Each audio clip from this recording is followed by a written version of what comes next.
우리 고백합니다. 주는 그리스도시요 살아계신 하나님의 아들이십니다. 우리 한 번 더 고백하십시다. 언약 이루는 예배 드리겠습니다. 여러분, 예배도요, 언약적 예배가 있고 종교적 예배가 있습니다. 종교는 예배 행위만 하는 거예요. 하나님의 약속을 붙잡지 않고 그저 내가 오늘 하나님 앞에 나와서 예배했다, 예배 참석했다, 하나님하고 아무 상관없습니다. 그러나 우리가 예배를 통해서 오늘 주시는 말씀 속에 나에게 주시는 언약의 말씀을 딱 붙잡으셔야 됩니다. 그래서 오늘 제목이 언약을 붙잡을 때 그랬어요. 왜 그렇습니까? 여러분, 지난 주간에 우리가 수장절, 추수감사절을 지켰습니다. 지킴으로 끝나면 큰일 납니다. 추수감사절 잘 드리고 망하는 사람이 얼마나 많은지 말이에요. 여러분, 수장절이라는 말은 보좌의 축복이 너의 배경이니까 걱정하지 말라는 거예요. 그런데 우리는 걱정이 많습니다. 염려가 많습니다. 너무나도 하나님이 우리에게 주시는 축복이 큰데 늘 염려가, 이게 아예 내 속에, 내 마음 속에, 내 체질 속에 딱 녹아 들어 있는 거죠. 내 영혼과 그 이름을, 내 이름을 보좌에 등록했다. 그러니까 이 보좌의 능력과 그 창고에 보화를 쓸 수 있는 자격을 받았잖아요. 우리 양자의 영. 그러면 그 창고에 있는 보화를 우리가 어떻게 씁니까? 기도로. 그래서 여러분들이 138의 언약, 오직 그리스도, 오직 하늘나라, 오직 성령, 이 언약을 붙잡고 어떻게 해요? 오로지 기도에 힘쓰니라. 그래서 여러분들이 393 기도를 하라는 거예요. 그래서 언약 이루는 예배는 하나님이 나와 함께 하시는 최고의 행복과 축복을 확인하고 세상 살릴 힘을 얻는 시간이 바로 이 예배 시간입니다. 주일은 그 사실을 또 확인하고 감사하는 예배의 날입니다. 물도 흐르는 물줄기가 있듯이 하나님의 은혜와 응답도 흐르는 흐름이 있습니다. 영적인 흐름. 그래서 여러분들이 은혜 받고 잘 나가다가 어느 날 뭔가가 딱 맥혀버리면요, 이 은혜가 안 돼요. 말씀이 안 들려요. 자꾸만 세상적인 것만 생각이 나요. 나에게 섭섭한 것만 생각이 나요. 자꾸만 불신앙이 일어나요. 왜? 흐름을 놓쳐버리면. 그러면 다 말씀이요. 아니, 나를 살리는 말씀을 줘야 되는데 왜 나를 자꾸만 어렵게 만드는 말씀. 여러분, 목사는 절대로 여러분들을 어렵게 만들지 않습니다. 여러분들에게 찌르는 말씀 그런 거 없습니다. 말씀이 말하라 그러면 말하는 거예요. 그거예요. 그러면 여러분, 지금 한국 교회가 좋은 말만 하다가 교회들이 망해가고 있어요. 마귀 심부름하지 마라, 듣기 싫대요. 마귀 종노릇 하지 마라, 그런 말 하지 마라, 듣기 싫대요. 그래서 좋은 말만 하다가 한국 교회가 무너지기 시작하는 거예요. 좋은 말만 하다가 세계 교회가 무너지기 시작하는 겁니다. 하나님의 말씀은 좋은 말만 하는 게 아닙니다. 하나님은 예배를 통해서 영광을 받으시고 하나님 자녀에게 새 은혜와 새 힘을 오늘 주시는데 받으셔야 됩니다. 초대교회는 예배를 통해서 위기와 문제를 최고의 응답의 기회로 만들었어요. 그래서 예배 때는 교회 강단을 통해서 주시는 말씀을 붙잡고 은혜 받는 일에 여러분들이 1시간만이라도 집중하시기 바랍니다. 그러면 반드시 그 말씀 속에서 하나님이 내게 주시는 응답의 내용과 나만이 할 수 있는 헌신의 축복을 붙잡게 됩니다. 이때 날마다 성령께서 역사하시고 나의 가는 현장에 하나님의 앞서 주의 천사를 보내서 그 걸음마다 하나님의 계획이 이루어지게 되는 겁니다. 이것이 언약 이루는 하나님 자녀의 신앙생활의 맛입니다. 여러분들 맛집을 좋아하잖아요. 가격도 착하고 저렴하고 맛있으면 그 집을 갑니다. 왜요? 맛있으니까. 여러분 하나님의 말씀이 여러분 맛있어져야 돼요. 사랑하는 성도 여러분, 언약 붙잡고 누리시기를 그리스도이신 예수님 이름으로 축원합니다. 첫째로 신앙 실패입니다. 신앙생활을 어떻게 할 것인가? 어떻게 하면 신앙생활에 성공할 것인가? 이렇게 하면 사람들은 어떤 마음가짐과 자세를 얘기합니다. 예배 빼먹지 않고 정성껏 드려야 한다, 이렇게 생각합니다. 죄를 회개하고 와서 예배 드려야 된다, 그렇게 압니다. 신앙생활을 바르게 잘하려면 죄 짓지 말아야 된다, 성경대로 살아야 된다, 기독교인답게 살아야 된다, 그래서 믿음의 열매가 삶으로 나타나야 된다, 그래서 삶과 인격이 그 사람의 믿음의 열매라고 얘기하는데 절대로 그렇지 않습니다. 그럴듯하지만 그것은 굉장히 큰 오해입니다. 사단은요, 교묘하게 세상의 육강 원칙을 갖다 대가지고 우리를 오해시키거든요. 그게 다 속는 거예요. 여러분 고린도후서 5장 11절에 어제까지 네가 실패했냐, 오늘 언약 붙잡으면 새로운 피조물이다, 새롭게 되었도다. 그런데 여러분 세상적인 육강 원칙이 맞는 말입니까? 이해가 안 된다는 거죠. 여러분 우리는요, 어제까지 실패해도 오늘 언약 붙잡으면요 새로운 축복을 받게 됩니다. 예? 실제 설교학에서는 설교는 목회자의 삶과 인격이라고 얘기하는데 아주 그럴듯하지만 절대로 그렇지 않습니다. 여러분 설교는 목회자의 인격이 아닙니다. 인격을 따질 것 같으면 여러분 오래전에 죽은 성철 스님이 더 훌륭합니다. 또 여러분 모슬렘들 가운데 인격 훌륭한 사람 더 많습니다. 불신자 가운데 삶이 깨끗하고 올바르고 모범적인 사람 더 많습니다. 여러분 믿음 생활을 잘하려면 언약을 붙잡아야 됩니다. 언약. 그래서 여러분들이 1년 동안 우리 복된 교회에 주신 이사야 40장 8절의 말씀 가지고 기도하고 있잖아요. 풀은 마르고 꽃은 시드나 우리 하나님의 말씀은 영원히 서리라라. 여러분 우리는 다 죽고 끝나지만 풀도 마르고 꽃도 다 시들지만 하나님의 말씀은 영원한 것이다. 영원한 것이다. 그래서 우리의 만남과 업과 문제 사건 속에 뭐요? 오늘 나에게 주신 말씀을 찾아서 누리라. 언약을 붙잡으셔야 됩니다. 오늘 여러분들이 그것을 포인트로 깨달으면 됩니다. 언약 붙잡지 못하면 어떻게 됩니까? 그렇게 경건하고 인격이 훌륭하고 삶이 바르고 신앙생활 열심히 하는데 바리새인들은 예수님께서 가장 혹독한 책망을 하셨잖아요. 바리새인 책망받았어요. 독사의 자식들아, 마귀 새끼들이라고 표현했는데 왜 그렇습니까? 삶이 올바르고 경건생활 잘하는데 얼마나 깨끗하고 신앙생활 열심히 하고 성경 지키려고 얼마나 애를 쓰는데 왜 그렇습니까? 언약 붙잡지 않아서 그렇습니다. 여러분 이스라엘 백성들이 왜 노예되고 포로되고 속국되고 식민지 되고 유리방황 민족이 됐습니까? 요거 한 가지예요. 언약 놓쳤어요.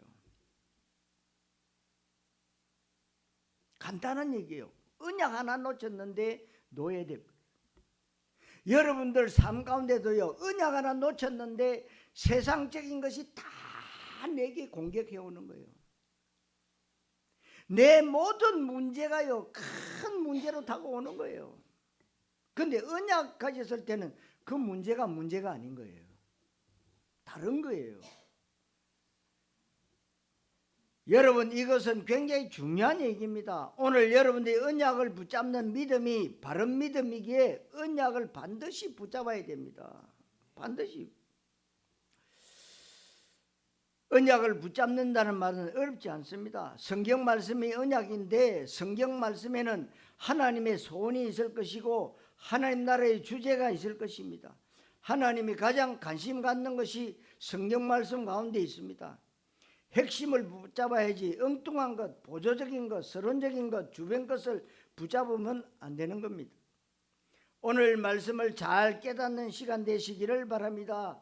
신앙생활에 실패한다는 말은 언약을 붙잡지 못하고 오로지 내 욕심, 내 야망, 내 동기, 내가 예수 믿고 복 받아야 되겠다, 내가 이 문제를 교회 다니면서 해결해야겠다, 내가 교회 다니고 열심히 신앙생활하면 하나님이 내 목표를 달성해 주고 내 질병도 고쳐주시고 내 자식도 잘되게 해주시고 사업도 잘되게 해주시고 돈도 많이 벌게 해주실 것이다. 이것은 언약을 붙잡은 것이 아닙니다. 이건 다 종교식 생각이고 종교식 기도입니다. 그런데 사람들이 그것을 잘 모르는데 왜 안 가르쳐줬은? 왜요? 왜 안 가르쳐? 안 가르쳐줬으니까 오히려 그것을 가르치고 있어요. 무엇을 열심히 기도하냐? 자식을 위해서 기도해라. 바르게 살아라. 그래야 사업이 잘 되지. 죄짓지 말고 성경적으로 살고 복음적으로 살고 말씀대로 살아야 될 것이다. 그래야만 하나님이 당신 하는 일에 응답을 주시고 축복을 주실 것이라고 가르칩니다. 여러분, 뭐가 빠졌습니까? 언약이 빠진 거예요. 언약을 붙잡지를 못한 것입니다. 그러다 보니까 한 번도 하나님의 소원이 무엇인지 생각을 안 해봅니다. 하나님의 시대적인 계획이 무엇인지, 하나님의 이 시대를 향한 현장과 후대를 향한 탄식이 무엇인지 한 번도 생각하지 않습니다. 오로지 내 탄식, 내 염려거리, 내 야망, 내 생각하니까 하나님과 영 맞지 않는 것입니다. 그러다 보니까 성경을 여러분들이 잘 보시면 가인이, 이스마엘이, 에서가, 사울왕이, 바리새인들이 열심히 나름대로 잘하려고 했지만 실패한 것은 언약이 있느냐 없느냐입니다. 왜 성경에는 시대마다 언약의 주인공들을 사용하셨느냐? 언약의 주인공들 볼 것 같으면 아벨이나 노아나 성경의 또 7 렘넌트들, 초대교회 사람들, 하나님이 시대마다 이 사람들을 사용하셨는데요, 그 사람들이 어떻게 하나님 앞에 응답받고 쓰임받았느냐? 그것을 모범된 삶이나 인격이나 경건에서 찾으면 틀린 겁니다. 그 사람들도 인격에 흠이 있고 윤리적으로 문제가 있고 그 사람도 실수하고 연약해서 넘어지고 죄지을 수 있었지만 그 사람들이 언약을 붙잡았다는 겁니다. 하나님은 언약의 하나님이시기 때문에 하나님은 언약의 기준으로 모든 것을 하십니다. 언약을 붙잡았냐 붙잡지 않았느냐, 이것이 중요한 것입니다. 신앙생활 실패하는 사람들은 이것을 모르고 나름대로 신앙생활 바르게 하려고 하는 중심은 있지만 하나님 소원과 내 소원이 맞지가 않습니다. 하나님의 탄식과 내 탄식이 맞지 않는 것은 복음을 잘 모르니까 예수를 세례요한이다, 엘리야다, 예레미야다, 선지자 중에 하나다 이렇게 말로는 안 하지만 그 사람의 신앙관과 가치관, 인생관을 보니까 예수는 그리스도가 아닌 겁니다. 그래서 많은 사람들이 교회 다니면서 모범적인 교회, 모범적인 신자는 이렇게 살아야 된다, 교회는 이런 운동을 해야 된다, 그러면서 교회가 사회 구원에 앞장선다든지 신비주의를 한다든지 기복주의에 빠졌다든지 율법주의에서 벗어나지 못한다든지 미국은 성공주의가 판을 치기도 하는 이것이 바로 신앙 실패의 모습입니다. 그래서 갈라디아 1장 6절 8절에 내가 너희에게 전한 복음 외에 다른 복음을 전하면 하늘에서 내려온 천사라고 할지라도 저주를 받을지어다. 다른 복음이 엄청나게 험악하고 흉측스럽게 뿔 달린 도깨비 귀신 모양으로 나타난 것이 아니고 광명의 천사처럼 나타납니다. 그러니까 거기에 많은 사람들이 속습니다. 갈라디아 1장 10절에 내가 사람을 좋게 하랴 하나님을 좋게 하라. 내가 사람을 기쁘게 한다면 나는 그리스도의 종이 아니니라 그랬어요.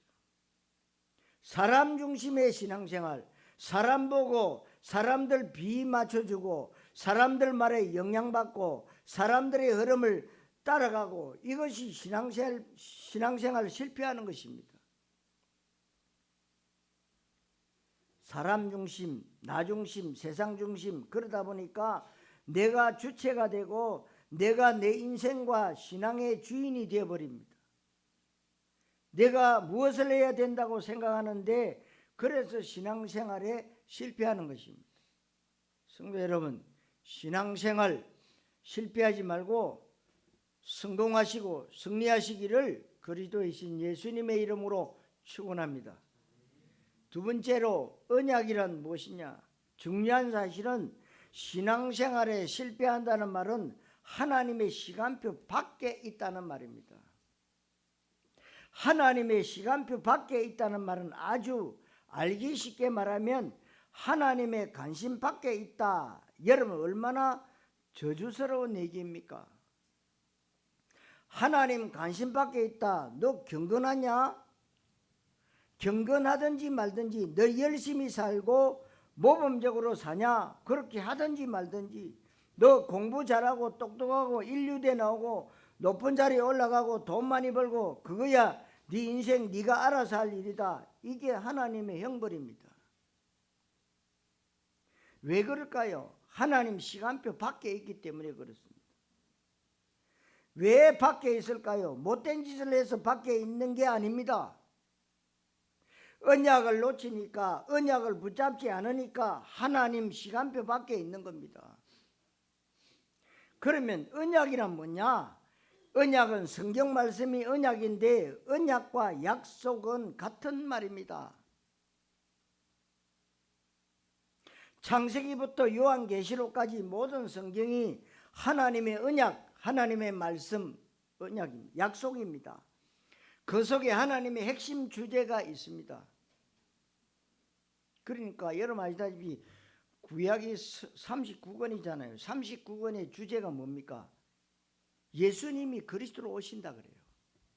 그걸 계속 말씀하셔서 왕으로 오신다, 선지자로 오신다, 제사장으로 오신다. 신약은 뭡니까? 그분이 그리스도로 오셨다. 그 메시아가 그리스도로 오셨다. 선지자로 오셨다. 제사장으로 오셨다. 왕으로 오셨다. 그게 주제입니다, 여러분. 성경 전체를 우리가 다 붙잡을 수가 없지 않습니까? 그래서 여러분, 성경의 토픽을 제가 늘 말씀드리잖아요. 뭡니까? 창세기 3장 15절. 뭡니까? 창세기 6장 14절 방주. 창세기 3장 여자의 후손이잖아요. 그게 뭐고? 오실 메시아. 창세기 6장 14절 방주 그리스도. 방주 안에는 사기꾼, 도둑놈, 강도 그 누구도 타기만 하면 물에 빠져 죽지 않고 구원받는다. 그리고 여러분 출애굽기 3장 18절 희생제사 뭡니까? 문설주에 피 발라라. 누굽니까? 오실 메시아. 희생제사의 주인공 메시아. 이사야 7장 14절 누굽니까? 임마누엘이신 그리스도. 이 메시아 그리스도. 마태복음 16장 16절 누구입니까? 그분이 오셨습니다. 그리스도로 오셨습니다. 이게 성경의 핵심이에요. 이 5구절을 여러분 안다. 성경 다 하는 거예요. 그래서 그분이 선지자, 제사장, 왕으로 오신다. 구약. 그분이 오셨다. 신약. 그래서 성경은 두 마디입니다. 하나님 만났느냐 못 만났느냐? 못 만났습니다. 만나라. 하나님 만났느냐? 예. 그러면 누리라. 이거밖에 없어요. 간단한 거예요. 그런데 많은 신학자들이 얼마나 어렵게 뭔가를 말장난을 해가지고 언변형으로 그냥 우리를 제대로 못 믿도록.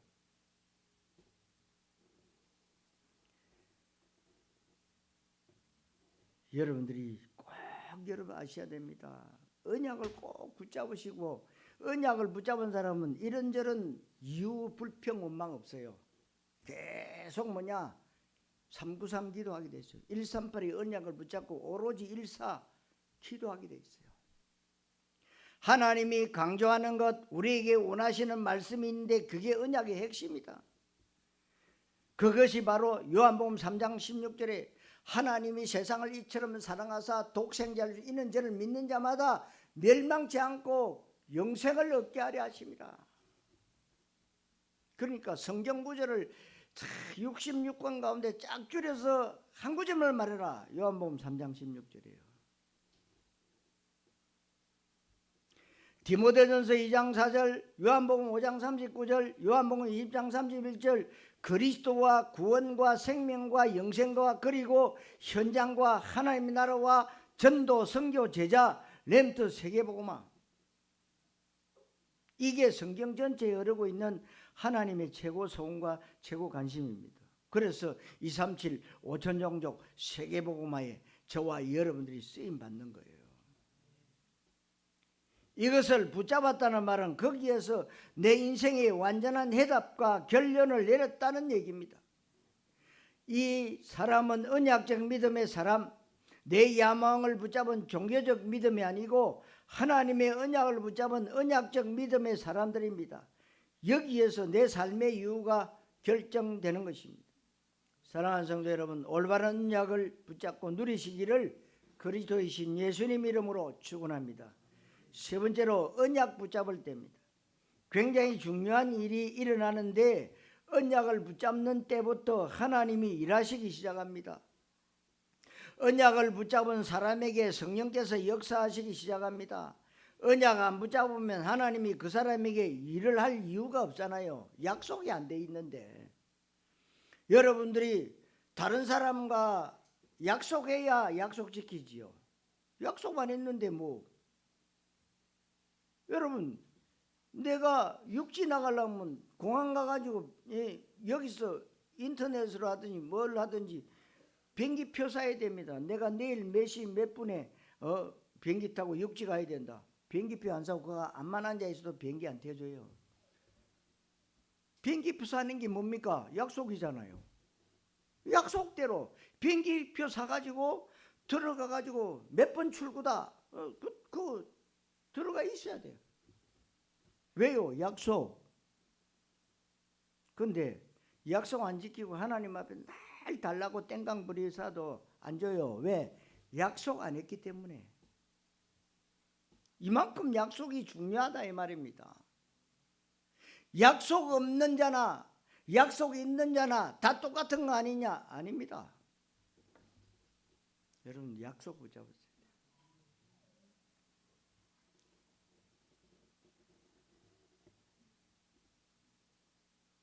약속이 없기 때문에 하나님이 일하시지 않는 거예요. 하나님이 일하지 않으면 성령이 일하지 않는다는 것인데 그러면 사단 못 이기잖아요. 흑암 세력, 사단 마귀 세력을 꺾으려면 성령이 역사해야 되는 거 아닙니까? 성령의 역사를 하나님의 일하심으로 표현하는데 언제 하나님이 일하십니까? 열심히 기도할 때, 착하게 살 때, 경건생활 잘하고 모범적인 삶을 살 때가 절대로 아닙니다. 그것에 속으면 다 안 되고 아주 그럴듯한 종교 메시지에 절대 속으면 안 됩니다.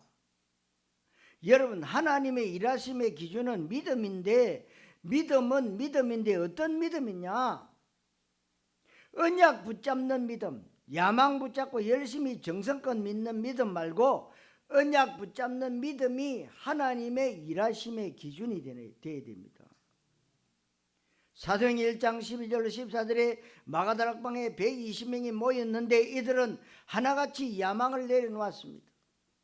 내 욕심과 동기 내려놨다는 것은 내 인생의 어떤 육신의 목적을 붙잡은 것이 아니라는 겁니다. 이들은 사도행전 1장 1절 3절 8절 언약을 붙잡은 것입니다. 1절 3절 8절에 뭡니까? 오직 그리스도, 오직 하나님 나라, 오직 성령입니다. 그리스도 정말 언약을 붙잡았다. 이것이 성경 전체의 가장 중요한 핵심이잖아요. 이것이 내 인생의 주체가 되어야 된다는 겁니다. 이것을 이들이 붙잡았는데 붙잡으니까 오직과 오로지가 됐다 이 말입니다. 붙잡으니까 죽어도 좋다, 망해도 괜찮다, 누가 나를 핍박하고 이단으로 몰아세우고 손해봐도 괜찮다. 가장 중요한 것을 붙잡으니까 해석이 달라졌는데 사도행전 1장 12절 14절이 바로 언약 붙잡은 사람들의 모임이었다 이 말입니다. 이들이 언약 붙잡고 기도했는데 언약 기도를 한 것입니다. 육신기도, 목적기도, 소원기도를 한 게 아닙니다. 하나님의 언약의 말씀이 이루어지기를 원합니다. 뜻이 하늘에서 이룬 것 같이 땅에서도 이루어지기를 원합니다. 하나님의 나라가 나를 통해서 성취되기를 원합니다. 기도가 굉장히 바른 기도지요. 이렇게 언약을 붙잡았더니 하나님이 일하시기 시작하는데, 하나님이 일하시기 시작한다는 것은 이때부터 이들의 믿음이 뭐요? 진행형, ing. 정체된 믿음, 죽어있는 믿음이 아니라는 겁니다. 한때 믿음 좋았다가 나빴다가 왔다 갔다 하는 믿음이 아니라는 겁니다. 살아있는 나무는 계속 자라잖아요.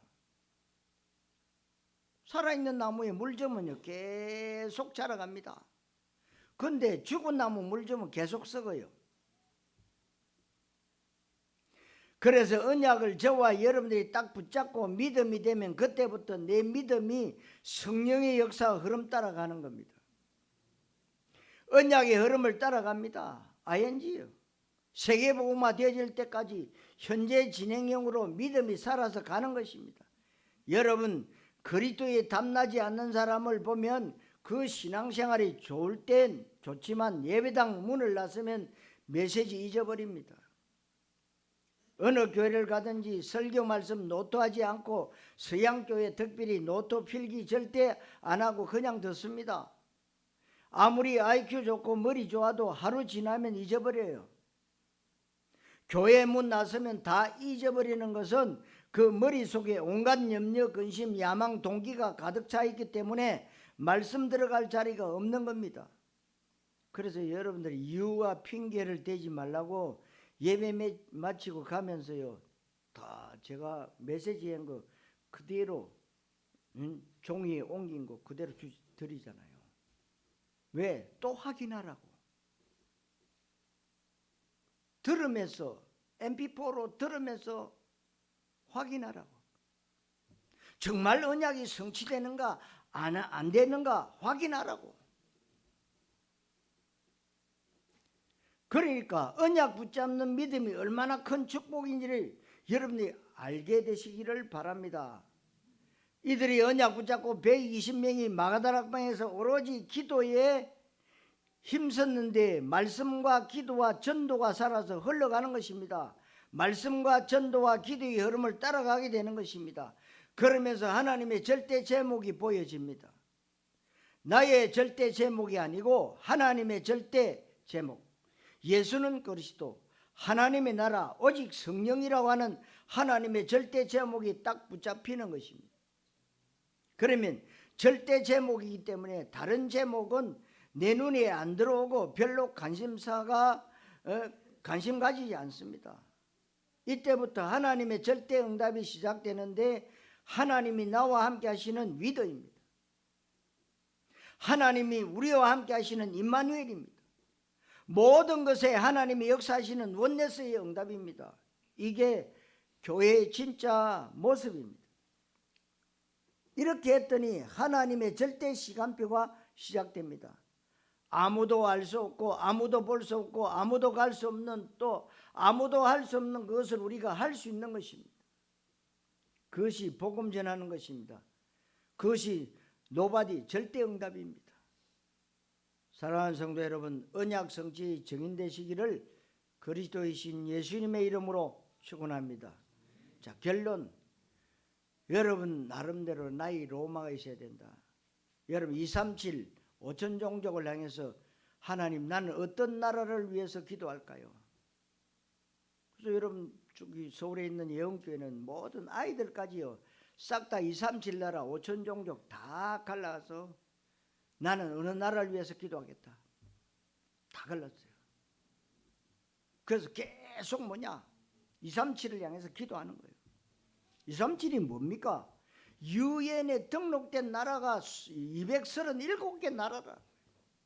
5천 종족, 그러니까 이 땅에 237 나라에 5천 종족이 산다. 여러분 가까이 중국에 뭐 이런 동남아 쪽에 가면은 무슨 부족 많잖아요. 남미에 가도 그 숲속에 사는 족속들이 다 무슨 족이 있더라고. 나의 로마가 있어야 돼요. 그때부터 우리가 로마 복음화를 향해서 진행되어 갑니다. 로마 복음화는 무슨 복음화입니까? 세계 복음화를 말해요. 로마 복음화를 향해서 진행될 때 하나님의 중요한 어느 날이라는 시간표가 오는 겁니다. 언약을 붙잡고 가는 사람 앞에는 다윗 앞에 어느 날 골리앗이라고 하는 절대 시간표가 옵니다. 요셉이 그냥 보면 애굽의 노예로 비참하게 누명서고 감옥에 있는 것 같은데 어느 날이라는 시간표가 오니까 왕 앞에 섭니다. 그리고 전 세계의 정치 문제, 경제 문제를 해결하는 애굽의 총리가 됩니다. 그러나 총리가 우리의 본론도 결론도 주목적도 아니라 총리는 서론적이고 과정이고 방법일 뿐입니다. 거기에서 온 천하에 하나님 살아계심과 예수의 그리스도 되심을 증거하게 된 것입니다. 다윗이 용감하게 골리앗을 물리쳤다. 다윗이 어느 날 이렇게 예수 잘 믿고 신앙생활 바르게 잘했더니 왕이 되고 성공하고 축복받았다. 그런데 아닙니다. 다윗은 전 세계에 하나님의 살아계심을 증거한 것입니다. 예수의 그리스도 되심을 선포한 것입니다. 이 절대 시간표가 우리 앞에 옵니다. 왕 앞에 서는 날이 오게 될 것입니다. 그냥 예수는 그리스도 외치고 하나님 나라, 하나님의 소원에 방향 맞추고 흐름 따라가다 보니까 그런 일이 생깁니다. 이렇게 드디어 여러분들에게 사도행전이 진행되면서 나의 로마가 보이기 시작합니다. 마가다락방에 120명이 모여서 처음으로 언약 기도를 시작한 것입니다. 그전에는 언약 기도 모여서 한 일이 없었습니다. 물론 구약에 보면 여리고 무너뜨릴 때도 모여서 언약 기도를 하고 골리앗 앞에 갈 때도 전부 다 언약 기도를 한 것입니다. 요셉이 바로왕 앞에 설 때도 그때도 언약 기도를 하면서 섰습니다. 그런데 공식적으로 교회라는 모습 가운데 공동체가 언약 기도를 한 것이 마가다락방이었습니다. 이렇게 마가다락방에서 언약 기도를 했더니 사도행전 1장 8절에 시작된 겁니다. 사도행전 1장 8절은 하나님 소원인 세계복음화입니다.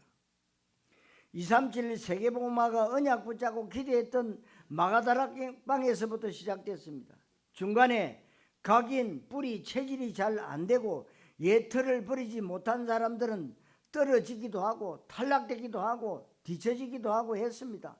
끝까지 예수는 그리스도 하면서 변하지 않고 그리스도의 완전 생명 건 사람들로 교회가 안디옥 교회화 되어지는 것입니다.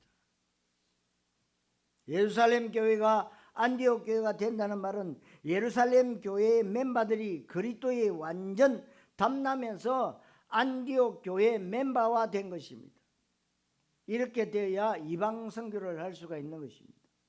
안디옥 교회에서 처음으로 선교 캠프팀, 전도 캠프팀이 구성되고 이방 선교가 시작된 것이 바로 사도행전 11장 19절에서 30절 말씀에 나오고 있습니다. 이들이 가는 곳곳마다 종교와 문화, 흑암이, 우상이 해결되는 것이 사도행전 13장, 16장, 19장입니다. 불신자들의 현장 모습, 불신자 6가지 상태와 창세기 3장, 6장, 11장, 사도행전 13장, 16장, 19장 이 문제가 이 사람들을 통해서 해결되는 것입니다. 이 문제가 해결된다는 말은 하나님의 나라가 확산된다는 말입니다. 그러면 이제 정확한 때가 되는 겁니다. 사도행전 19장 21절에 네가 로마도 보아야 하리라. 누굽니까? 부활하신 주님이 바울을 향해서 말씀하신 거죠. 사도행전 23장 11절에 바울아 두려워 말라 네가 예루살렘에서 나의 일을 증거한 같이 로마에서도 하여야 하리라 그랬어요. 사도행전 21장 24절에 바울아 두려워 말라 네가 가이사 앞에 서야 하겠고 로마 복음화가 보이기 시작합니다. 여러분들 가운데 237 선교가 조금씩 보이기 시작해야 됩니다. 우리 교회가 이제 올바른 선교를 자그만하게 시작을 했습니다. 그러면 여러분들이 기도도 달라야 되죠. 하나님이요, 내가 한 나라를 책임지고 한 나라에 갈 선교사를 내가 파송할 수 있도록 하나님 영력, 지력, 체력, 경제력, 인력 주십시오. 기도하시기 바랍니다.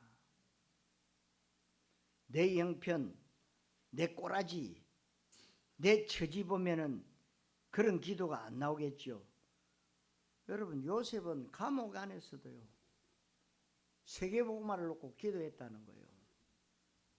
여러분, 요셉처럼 감옥에는 안 갇혀 있잖아요. 기도할 수 있는 거잖아요.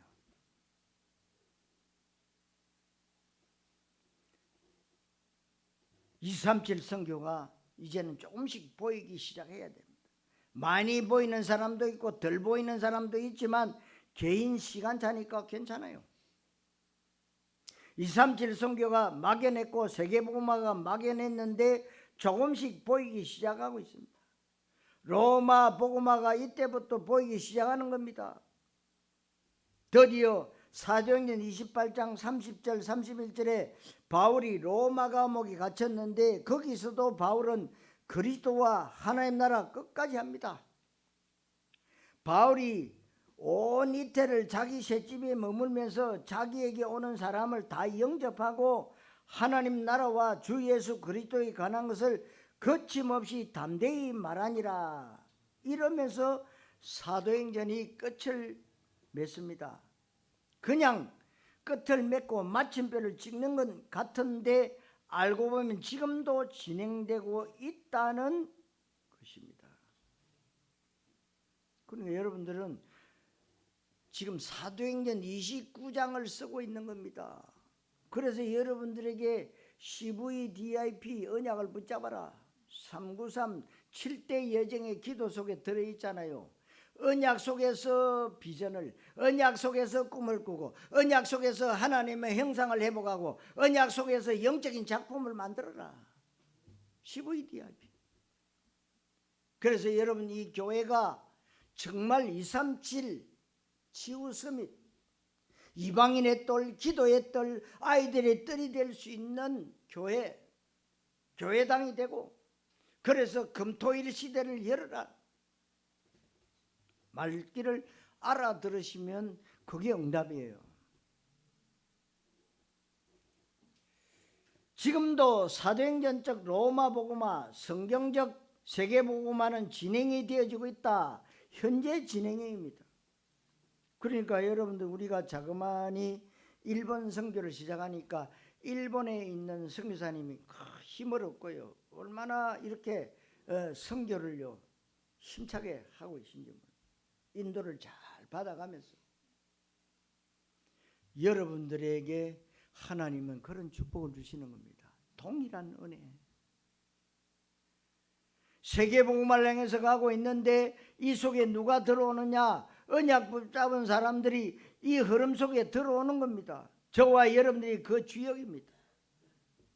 그래서 여러분들이 이제 우리가 또 제주 노예가 필리핀의 팔라완과 민다나오 그 섬에 이제 선교를 시작했어요. 그니 지난 주간에 우리 제주 노예 목사님 한 분이 다녀왔어요. 또 대학 선교팀을 이끌고 갔는데 우리 또 안 장로님 병 걸려가지고 지금 암병 걸렸잖아요. 그런데 또 같이 따라가가지고 아예 생명 걸었다는 거예요. 그 병원에서 뭐라고 그러냐, 좀 쉬어야 된다. 이거 좀 그것도 이제 항암 치료받고 또 들어간다는 거죠. 생명 걸어야 돼. 그것도 부부가.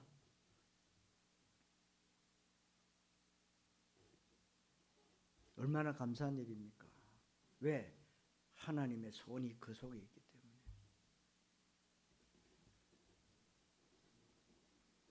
여러분들이 그 주역입니다. 어쩌면 어려운 말씀이기도 하겠지만 여러분들이 말씀을 잘 묵상하면서 계속 언약을 붙잡고 흐름을 타고 가고 있지 않습니까? 이 말씀이 아마 잘 확인될 것입니다. 언약 붙잡을 때라고 하는 말씀이 여러분들에게 응답으로 그대로 성취되시기를 그리스도이신 예수님의 이름으로 축원합니다. 기도하겠습니다. 하나님, 은혜를 감사드립니다. 내 육신의 야망과 동기와 소원과 목적을 붙잡는 것이 아니고 하나님의 언약인 그리스도 세계복음화 언약 붙잡게 하심을 감사드립니다. 언약 붙잡을 때 주의 성령이 역사하시고 하나님의 일하심의 시간표가 시작되는 것을 알게 하심을 감사드립니다. 우리 교회가 예루살렘 교회, 안디옥 교회, 로마 교회를 향해서 계속 진행되는 것을 복된 성도들이 마음껏 누리게 해 주옵소서. 그리스도이신 예수님의 이름으로 기도하옵나이다. 아멘.